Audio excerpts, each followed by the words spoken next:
மக்களே இந்த பைக்கை 2,75,000 ஆன் ரோட் பிரைஸ்க்கு வாங்கலாமா? அப்படி என்ன பைக் அது? நீங்கள் நிறைய பேர் ஃப்ரீக்வெண்ட்டாக கமெண்ட்ஸில் கேட்டீங்க. அந்த பைக் தான் SD அட்வென்ச்சர் 2025 மாடல். இது இப்போ புதுசாக SD வந்து 2025ல் ஒரு அப்டேட் கொடுத்துருக்காங்க, ஒரு சில சேஞ்சஸ் பண்ணியிருக்காங்க.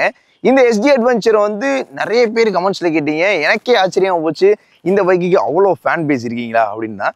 ஸோ இந்த புது SD அட்வென்ச்சரில் SD ஒரு சில விஷயங்களை மாற்றிருக்காங்க. ஸோ மார்க்கெட்டில் கொஞ்சம் டிஃப்ரென்ஸை க்ரியேட் பண்ணுற மாதிரி விஷயங்களும் பண்ணியிருக்காங்க. சேஃப்டி ஃபீச்சர்ஸும் ஆட் பண்ணியிருக்காங்க. இந்த பைக்கோட பர்பஸை மீட் பண்ணுற மாதிரி ஆட் ஆனும் பண்ணியிருக்காங்க. ஸோ அப்படி என்ன பண்ணியிருக்காங்க, இந்த பைக் எப்படி இருக்குது, இந்த 2025 எடிஷனை பற்றி ஒரு ஃபுல் டீட்டெயில் ரைட் ரிவ்யூ தான் இந்த வீடியோவில் பார்க்க போகிறோம். பார்க்கலாமா? வாங்க.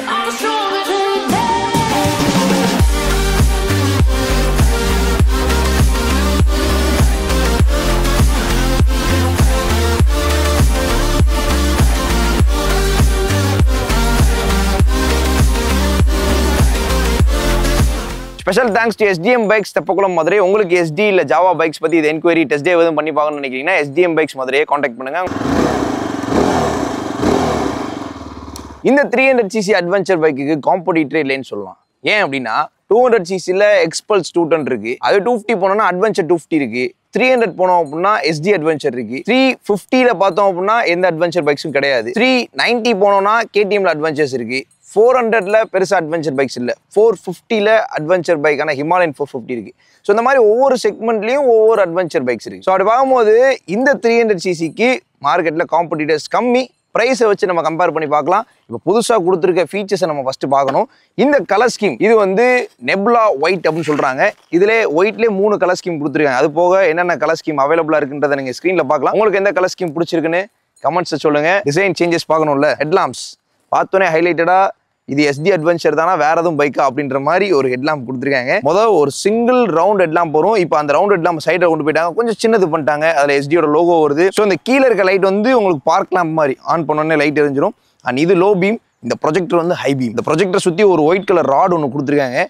இதுவுமே பார்க்க கொஞ்சம் டிஃப்ரெண்டாக இருக்குது. ஆனால் அட்வென்ச்சர் ஃபெண்டரை கொஞ்சம் ரீடிசைன் பண்ண மாதிரி இருக்குது. அந்த எட்ஜில் வந்து கொஞ்சம் ஹாட் பிளாஸ்டிக் ஃபில் பண்ணியிருக்காங்க. அந்த ஃபெண்டரோட குவாலிட்டி இன்க்ரீஸ் பண்ணியிருக்காங்க. பார்க்க கொஞ்சம் நல்லா இருக்குது. ஸோ ஃப்ரண்ட்ல டெலஸ்கோபிக் ஃபோக்ஸ் கொடுத்துருக்காங்க. டஸ்ட் ப்ரூஃபிங் ரப்பர் யூஸ் பண்ணியிருக்காங்க. ஓகே, அட்வென்ச்சர் பைக்னால 200 mm டிராவல் கொடுத்துருக்காங்க. உங்களுக்கு அட்வென்ச்சர் பர்பஸ் யூஸ் பண்ணணும், ஆஃப் ரோட் பண்ணணும்னா அந்த 200 mm டிராவல் உங்களுக்கு போதுமானதாக இருக்கும். ஸோ இந்த டெலஸ்கோபிக் ஃபோர்க்கோட கம்ஃபர்ட் ரேஞ்ச் பார்த்தோம் அப்படின்னா நார்மல் ரோட்ஸில் ஒரு கம்ஃபர்ட் ஸ்டேட்டில் தான் இருக்கும். பட் நீங்கள் அப்படியே ஆஃப் ரோட் போகும்போது அந்த இம்பாக்டை சென்ஸ் பண்ணி உங்களுக்கு இம்பாக்ட் லெஸ்ஸாக ஒவ்வொரு ரோடையும் கிராஸ் பண்ணுறதுக்கு ஹெல்ப் பண்ணும். 300cc அபோவ் இருக்க அட்வென்ச்சர்ஸ் எல்லாமே வந்து USD ஃபோக்ஸ் யூஸ் பண்ணுறாங்க. பட் இங்கே SD டெலஸ்கோபிக்ல தான் போயிட்டு இருக்காங்க. ஃப்ரண்ட்ல வந்து 21 inches ஸ்போக் வீல் கொடுத்துருக்காங்க. ஸோ 21-17 அந்த ப்ரொபோர்ஷனை தான் மீட் பண்ணுது. ஸோ அப்படி பார்க்கும்போது ஸ்போக் வீல்னால டியூப் டயர் தான் இந்த பைக்கில் வருது. டியூப் டயர்னால உங்களுக்கு மேபி நீங்கள் லாங் க்ரூசிங் போகிறீங்க இல்லை ஆஃப் ரோட் பண்ணுறீங்க அப்படின்னா பஞ்சர் ஆகும்போது நீங்கள் ஒரு பஞ்சர் கிட்ட நீங்களே கூட வச்சுக்கிட்டே இருக்கணும். உங்களுக்கு வேணும்னா நீங்கள் கிராஸ் ஸ்போக் வீல்ஸை கஸ்டமைஸ் பண்ணிக்கலாம். ஹிமாலயனில் கஸ்டமைசிங் ஆப்ஷன் இருக்குது. அதே மாதிரி இந்த பைக்குக்கும் உங்களுக்கு கண்டிப்பாக கஸ்டமைசிங் ஆப்ஷன் இருக்கும். உங்களுக்கு வேணும்னா நீங்கள் மாற்றிக்கலாம். But it cost something around 60,000 அந்த மாதிரி வரும். கிராஸ் ஸ்போக் வீல்ஸ் ப்ளஸ் டயர்ஸ்லாம் வந்து பார்க்கும்போது உங்களுக்கு கூட போயிடும். ஸோ இந்த ஸ்போக் வீல் டியூப் டயர் வந்து அட்வென்ச்சர் கேட்டகரி மீட் பண்ணுற மாதிரி கொடுத்துருக்காங்க அப்படின்றதான் கணக்கு. ஸோ ஃப்ரண்ட்ல 90 செக்ஷன் டயர்ஸ், பின்னாடி 130 செக்ஷன் டயர்ஸ் வந்து கொடுத்துருக்காங்க. 300cc போதுமான டயர்ஸ் தான். இத்தனைக்கும் அட்வென்ச்சர் 390 வந்து பவர்ஃபுல்லான மிஷின், அதுக்கு 130 செக்ஷன் கொடுத்துருக்காங்க. ஸோ இங்கே நம்ம SD வந்தோம் அப்படின்னா இது வந்து ஒரு க்ரூசிங் பேஸ்டு மேப். ஸோ அதனால் அதுக்கு ஏற்ற டயர்ஸ் தான் அப்படின்றது தான் என்னோட கருத்து. மல்டி பர்பஸ் டயர்ஸ், கிரிப்ஃபுல்லாகவும் இருக்கும். டயர்ஸை பற்றி பேசும்போது கண்டிப்பாக இந்த புது சேஃப்டி ஃபீச்சரையும் பற்றி பேசியே ஆகணும். ட்ராக்ஷன் கண்ட்ரோல் சிஸ்டம் கொடுத்துருக்காங்க. வீல் ஸ்பின்னை உங்களுக்கு கம்மி பண்ணும். இது பொதுவான சேஃப்டி ஃபீச்சர். ஆஃப் ரோட் பைக்குக்கு ட்ராக்ஷன் கண்ட்ரோல் தேவையா அப்படின்னு நீங்கள் கேட்கலாம். ஸோ நீங்கள் ட்ராக்ஷன் ஆஃப் பண்ணிக்கலாம். அதே மாதிரி ABS ஸ்விட்ச் பண்ணிக்கலாம். இதில் வந்து டுவல் டிஸ்க் கொடுத்துருக்காங்க. அதே மாதிரி டுவல் சேனல் ABS வந்து ABSக்கு 3 மோடுமே இருக்குது. Road, rain and half road. இந்த கண்டிஷனுக்கு ஏற்ற மாதிரி நீங்கள் மோட்ஸ் ஸ்விட்ச் பண்ணீங்கன்னா ABS அதுக்கு தகுந்த மாதிரி ஆக்ட் ஆகும். ஆஃப் ரோட்னா ABS ரியரில் ஆஃப் ஆயிரும். ஆஃப் பண்ணும்போது இப்போ நீங்கள் ஆஃப் ரோட் பண்ணுறீங்கன்னா ட்ராக்ஷனே ஆஃப் பண்ணிக்கலாம், ABSையும் ஆஃப் பண்ணிக்கலாம். ஆஃப் பண்ணி நீங்கள் யூஸ் பண்ணலாம். ஸோ அதனால் ட்ராக்ஷன் நெசசரி. அது வந்து ஸ்டாண்டர்டைஸ்டாக அதை ஆஃபே பண்ண முடியாதுன்னு கிடையாது. உங்களுக்கு வேணும்னா நீங்கள் ஆஃப் பண்ணிக்கலாம். அண்ட் இன்னொரு ஹைலைட்டடான விஷயம், சீட்டோட குஷன் அதிகப்படுத்திருக்காங்க. பிகாஸ் இது ஒரு அட்வென்ச்சர் டூரர்னு எடுத்துக்கலாம், அட்வென்ச்சர் ஆஃப் ரோடர்னு எடுத்துக்கலாம். அட்வென்ச்சர் டூரிங் பண்ணுறவங்களுக்கு இந்த சீட்ஸ் மஸ்ட். உங்களுக்கு கஸ்டமைஸ் சீட்ஸும் அவைலபிளாக இருக்குது. சீட்டோட குஷனையும் ரெக்ஸினையும் மாற்றிருக்காங்க. Okay fine. ஸோ ரைடர் சீட்டோட ரெக்ஸின் அண்ட் ஃபோம் வந்து சாஃப்டாக சைடில் இருக்குது. சைடில் ஒரு கிரிப் ஃபில் பண்ணியிருக்காங்க. பில்லியன் சீட் வந்து கொஞ்சம் ஹார்டர் பாட்டு தான். அந்த ரெக்ஸின்மே கொஞ்சம் ஹார்டான லெவலில் தான் இருக்குது. ஸோ பின்னாடி லக்கேஜ் கேரியர் வந்து கொடுத்துருக்காங்க. இதில் நீங்கள் டாப் பாக்ஸ் செட் பண்ணோம்னா எக்ஸ்ட்ரா பிளேட் பண்ணணும்னு நினைக்கிறேன். இது கொஞ்சம் சின்னதாக இருக்குது.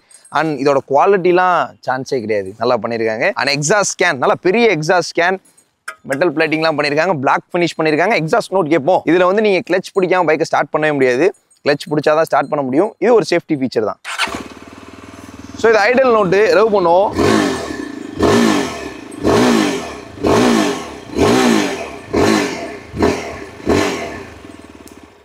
ஓகே, அட்வென்ச்சர் அதே மாதிரி இந்த ட்ரெடிஷ்னல் எஸ்டி அப்படின்றத ஃபீல் பண்ண முடியுது. அந்த ரெட்ரோ பிராண்ட் அப்படின்றத இந்த இடத்துல நம்ம ஃபீல் பண்ண முடியுதுன்னு சொல்லலாம். அண்ட் ஃபுட் பேக்ஸ் வந்து நல்லா கிரிப்ஃபுல்லாக கொடுத்துருக்காங்க. அண்ட் இன்னொரு ஹைலைட்டடான சேஞ்ச் என்னன்னா இந்த விண்ட்ஸ்க்ரீன். இந்த விண்ட்ஸ்க்ரீன் நீங்கள் அட்ஜஸ்ட் பண்ணிக்கலாம். இப்போ நல்லா ப்ராடாக கொடுத்துருக்காங்க. இங்கே பிளாக் டாட்ஸ்லாம் வருது பார்த்தீங்களா, இது வந்து அந்த சன் ரிடக்ஷன் காண்டி அப்படின்னு சொல்லியிருக்காங்க. பட் இங்கே கொடுத்தோம்னா சன் ரிடக்ஷன் சொல்லலாம். மேபி அந்த கிளஸ்டருக்கு வந்து உங்களுக்கு விசிபிலிட்டி நல்லா இருக்கணுன்றக்காண்டி அப்படி பண்ணியிருக்காங்க. இதை வந்து நீங்கள் சும்மா நார்மலாக எதுவுமே பண்ண முடியாது, அலாங்கி வேணும் உங்களுக்கு. அலாங்கி வச்சு தான் நீங்கள் இதை அட்ஜஸ்ட் பண்ண முடியும். ஃபிசிக்கலாக உங்களால் எந்த டூலுமே இல்லாமல் பண்ண முடியாது. அண்ட் இந்த விண்ட்ஸ்க்ரீனை நீங்கள் அட்ஜஸ்ட் பண்ணிக்கலாம், டில்ட் பண்ணிக்கலாம். இது ஆல்ரெடி இருந்த ஃபீச்சர் தான். ஸோ அது பார்க்கும்போது சேஞ்சஸ் அப்படின்னா ஹெட்லைட், நியூ ஃபெண்டர், விண்ட்ஸ்க்ரீனோட டிசைன் கொஞ்சம் ரீடிசைன் ஆயிருக்கு, புது கலர்ஸ், சீட்டோட குஷன் அதிகப்படுத்தியிருக்காங்க, and traction control system add பண்ணியிருக்காங்க. அண்ட் பின்னாடி டெயில் லாம்ப்ஸை சேஞ்ச் பண்ணியிருக்காங்க. ட்வின் பாட் டெயில் லாம்ப்ஸை வந்து கொடுத்துருக்காங்க. இதுவும் வந்து அந்த ஃப்ரண்ட் ஹெட்லைட்டை கனெக்ட் பண்ணுற மாதிரி பண்ணியிருக்காங்க. ஸோ இந்த பைக்கில் இந்த சேஞ்சஸ் மட்டும்தான் நடந்திருக்கு. அதை தவிர்த்து இந்த இண்டிகேட்டரோட விசிபிலிட்டியை பற்றி பேசணும்னா இண்டிகேட்டர் சைஸ் சின்னதாக இருக்குது, விசிபிலிட்டியும் கொஞ்சம் இந்த டைமில் தெரியுது கம்மியாக. நைட் டைமில் மேபி கொஞ்சம் வெளிச்சம் இருக்குன்னு நினைக்கிறேன். பட் இருந்தாலும் நார்மலான டைமில் இப்போ பகல் டைமில் நீங்கள் ஓடிட்டு போகிறீங்க, இண்டிகேட்டர் க்ளோ ஆகிறது கொஞ்சம் தெரிஞ்சால் நல்லாயிருக்கும். இன்னும் கொஞ்சம் அதில் விசிபிலிட்டி அதிகமாக இருந்தால் பெட்டராக இருக்கும்னு தோணுது. அண்ட் இந்த பைக்கோட இன்ஜின் தான் மெயினான விஷயமே. எஸ்டியில் வந்து இது ஆல்ஃபா 2 இன்ஜின் அப்படின்னு சொல்லுவாங்க. 334cc single cylinder liquid cool DOHC engine, 29.6 bhp, 29.6 Nm torque, 6 speed gear box, slipper clutch கொடுத்துருக்காங்க. பேப்பர் முக்கியம் கிடையாது. ஸோ எப்படி பெர்ஃபார்ம் பண்ணுதுன்றதை நம்ம லைவாக பார்க்கணும். அதே மாதிரி இங்கே நீங்கள் பார்த்தீங்கன்னா ரேடியேட்டர் கொடுத்துருக்காங்க, சிங்கிள் ஃபேன் வந்துருது. ரேடியேட்டருக்கு மேலே ப்ரொடெக்டரும் அவங்களே போட்டு கொடுத்துட்டாங்க. அண்ட் பேஷ் பிளேட்டோட டிசைனை கொஞ்சம் சேஞ்ச் பண்ணிருக்காங்க இந்த மாடலில். அண்ட் இதுதான் ஃபைனல் சேஞ்ச். இந்த பேஷ் பிளேட்டோட டிசைன் கொஞ்சம் சேஞ்ச் ஆயிருக்கு. சுற்றி பிளாஸ்டிக், கீழே வந்து மெட்டல் கொடுத்துருக்காங்க. அண்ட் இந்த பைக்கோட கிரவுண்ட் கிளியரன்ஸ் 220 mm. எல்லா ரோட்லையும் ஓட்டணுன்றக்காண்டி 220 mm கொடுத்துருக்காங்க. இது போதுமான கிரவுண்ட் கிளியரன்ஸாக இருக்கும். 200 mm டிராவல் உங்களுக்கு நல்ல பிளே இருக்கும். அதே மாதிரி 220 mm கிரவுண்ட் கிளியரன்ஸ், உங்களுக்கு கிரவுண்ட் பெருசாக தட்டாது, எல்லா ரோட்லையும் ஓட்ட முடியும், நீங்கள் நின்றுட்டே கேரி அவுட் பண்ணலாம். இந்த பைக் வந்து 35 km மைலேஜ் கொடுக்கணும் அராய் கிளைம் பண்ணியிருக்காங்க. ரியல் டைமாக 29லேருந்து 30 மைலேஜ் வந்து நீங்கள் தாராளமாக எதிர்பார்க்கலாம். ஸோ உங்களுக்கு ஏற்ற மாதிரி இந்த இன்ஜினும் பர்ஃபார்ம் பண்ணணும், அதுக்கேற்ற ஹார்ட்வேர்ஸும் கொடுத்துருக்காங்க அப்படின்றதான் கணக்கு.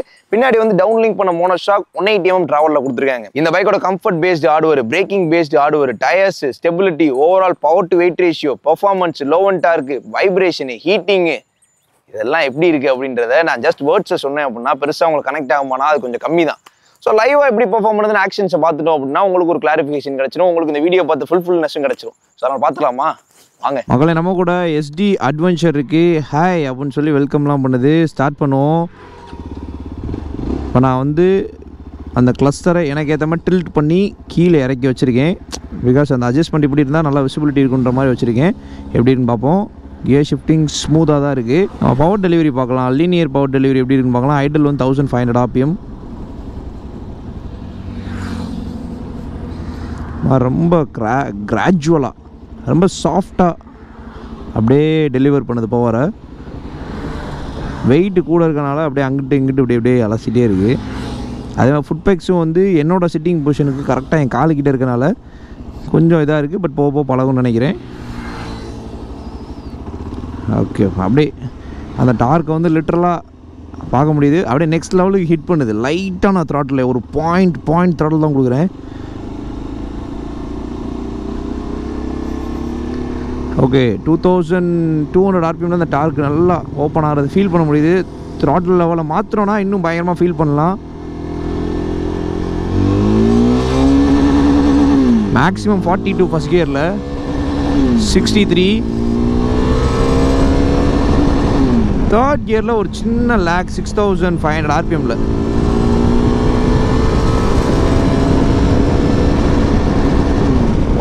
த்ரீ ஃபோர்த் கியரோட மேக்ஸிமம். ஓகே, இந்த ரைடிங் போஸ்டரை பற்றி பேசியே ஆகணும். நல்லா ஒரு போல்டான ப்ரெசன்ஸ், கம்பீரமாக அப்படியே க்ரூஸ் பண்ணி போகிற மாதிரி ஒரு ஃபீல் இருக்குது. 6 ஸ்பீட் டிரான்ஸ்மிஷன் கொடுத்துருக்காங்க. க்ரூசிங் கியரை வந்து எனேபிள் பண்ணக்கப்புறம் தான் ஒரு ஃபுல்னஸே கிடைக்குதுங்க. ஏன் அப்படின்னா இன்ஜின் வந்து ஸ்ட்ரெஸ் ஆகாமல் அப்படியே போகும். இந்த மாதிரி இடத்துலலாம் வெயிட்டே தெரில. ஓகே, தேர்ட் கியரில் வந்து ஒரு சில இடத்துல லேக் தெரியுது, பவர் லேக், ஒரு பாயிண்ட் லேக் தெரியுது. ஸோ இப்படி நம்ம ரைட் பண்ணி போகும்போதெல்லாம் வெயிட் பெரிய விஷயமே இல்லைங்க. பட் இந்த மாதிரி கட் பண்ணும்போது கண்டிப்பாக தெரியுது, அந்த ஏருக்கு வந்து அந்த வெயிட் தெரியுது. பட் நம்ம வந்து இந்த பைக் எடுத்து இப்படி கட் பண்ணிலாம் ஓட்ட போகிறது கிடையாது. க்ரூசிங் பார்ப்போம். 6th கியர் போட்டாச்சு. 100லாம் வந்து சூப்பர் க்ரூசிங்காக இருக்குது. 100 110 இப்படியே விடாமல் க்ரூஸ் பண்ணி போகலாம். 100 to 110 இந்த பைக்கில் எனக்கு தெரிஞ்சு சாலிட் க்ரூசிங்காக இருக்கும். அதுக்கு மேலே போனால் நீங்களே புல் பண்ணி ஓட்டுற மாதிரி இருக்கும். 100 110 நல்ல க்ரூசிங், ஈஸி க்ரூசிங். விண்டு வந்து எவ்வளோ அகெயின்ஸ்ட் விண்டாக இருந்தாலும் வெயிட் கூட இருக்கனால இந்த இடத்துல அது ஒரு அட்வான்டேஜ்னு சொல்லலாம். பிகாஸ் காற்று அதிகமாக இருக்குது, வெயிட் கம்மியாக இருந்தால் மிஸ்டபிலிட்டி இருக்கும். ஸோ இங்கே வெயிட்டு கொஞ்சம் மேனேஜபிளாக, அதாவது வெயிட் கொஞ்சம் அதிகமாக இருக்குன்னு நம்ம அங்கே சொன்னோம். அந்த வெயிட் அதிகமாக இருக்கிறது இந்த மாதிரி ரோட்ஸில் எவ்வளோ தான் அகெயின்ஸ்ட் விண்டாக இருந்தாலும் நம்ம புஷ் பண்ணி போகிறதுக்கு யூஸ்ஃபுல்லாக இருக்கும்னு சொல்லலாம். ஓகே, இந்த 6th கியர்லாம் பவர் லேக் எதுவுமே தெரில, கூலாக போகுது. ஃபைன் ஸ்லிப்பர் கிளச் இருக்கனால எஃபோர்ட்லெஸ்ஸான இன்ஜின் பிரேக்கிங்கும் இருக்குது. நீங்கள் பார்க்கலாம், எஃபோர்ட்லெஸ் தான். ஓகே, நம்ம வந்து 60-0 ரியர் பிரேக்ஸில் பார்க்கலாம்.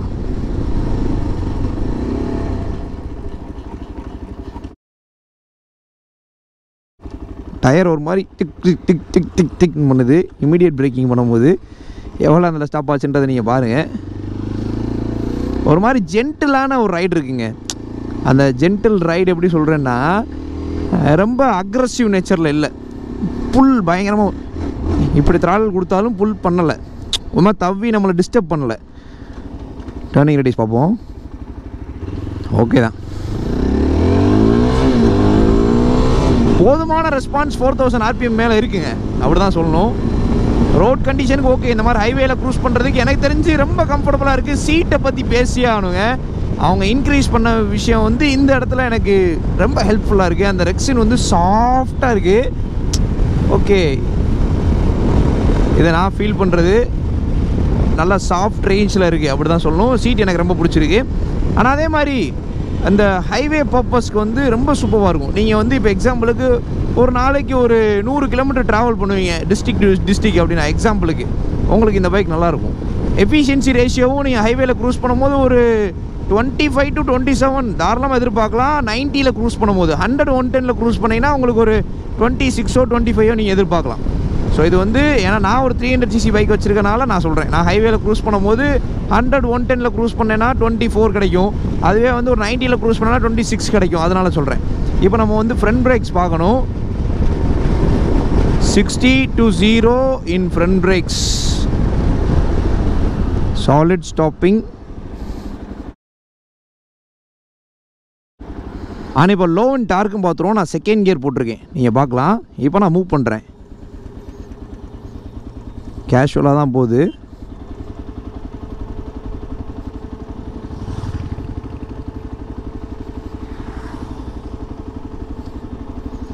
ஓகே, எதுவும் பெருசாக டிஃபிகல்ட்டி ஃபேஸ் பண்ணல, பைக்கு கூலாக தான் போகுது.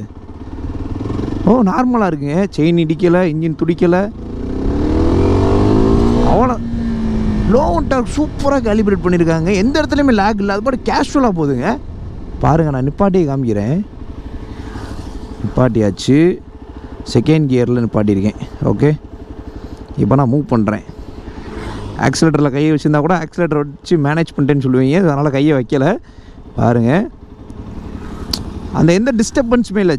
செயின் வந்து தட தடன்னு அடிக்கலை, இன்ஜின் வந்து கடன்னு இடிக்கலை, ஈஸியாக போகுது. அதே மாதிரி பாருங்கள், அவ்வளோதான். பவரை ஈஸியாக புல் பண்ணிக்குது. அந்த செகண்ட் கியரில் நம்ம க்ரூஸ் பண்ணாலும் பவர் அப்படியே மேட்ச் பண்ணி லேக் இல்லாமல் நம்மளை வந்து கொண்டு போகுதுன்னு சொல்லலாம். Nice one. எனக்கு இந்த 4500 RPM ஸ்வீட் ஸ்பாட் பிடிச்சிருக்கு. இந்த பைக்கில் ஸ்வீட் ஸ்பாட் வந்து 4500 RPM.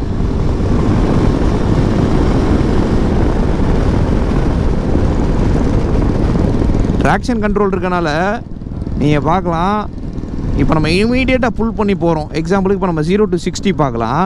ஸோ அதில் வந்து நம்ம உடனே சடனாக புல் பண்ணி போகணும் அப்படின்னாலும் வீல் வந்து ஸ்பின் ஆகாது அன்னெசரியாக. இப்போ இந்த ரோட்டில் நம்ம ஓட்டும் போது சஸ்பென்ஷனுமே நல்லா சாஃப்ட் நேச்சரில் இருக்குது. இப்போ நான் 0 to 60 செக் பண்ணி காமிக்கிறேன். 0 to 60, 3, 2, 1 go.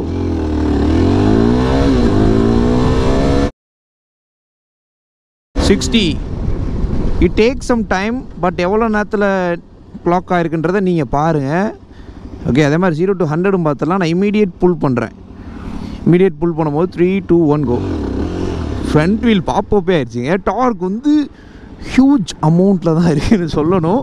எதிர்பார்க்காத ஒரு விஷயம், வெயிட்டு கூட இருந்தாலும் ஃப்ரண்ட் வீல் பாப்பப் ஆகுது. 3, 2, 1 go.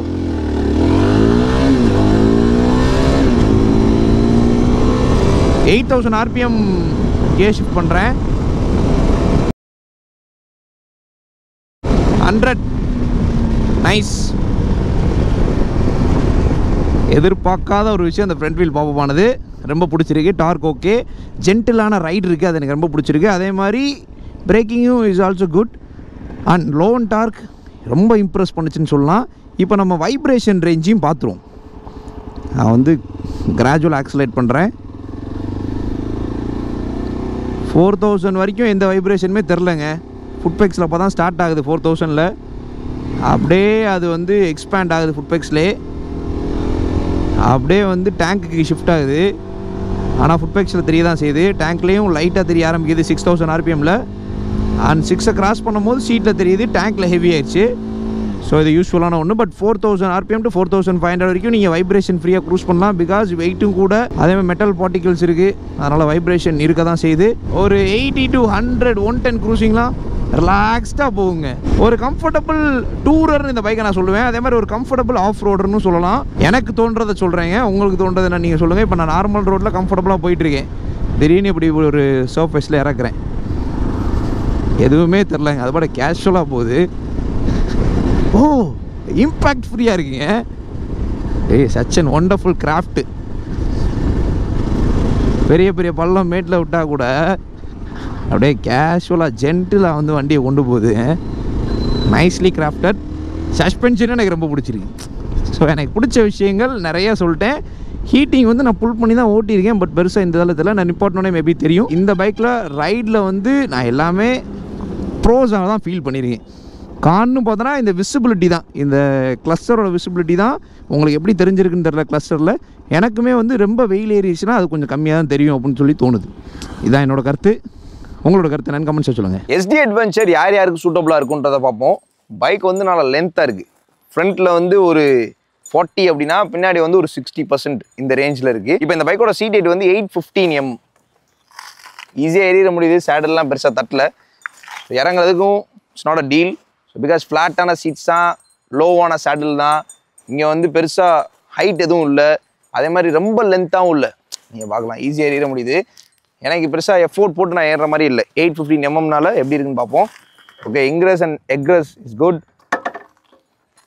815னால மேனேஜபிள். நான் 5.8 feet.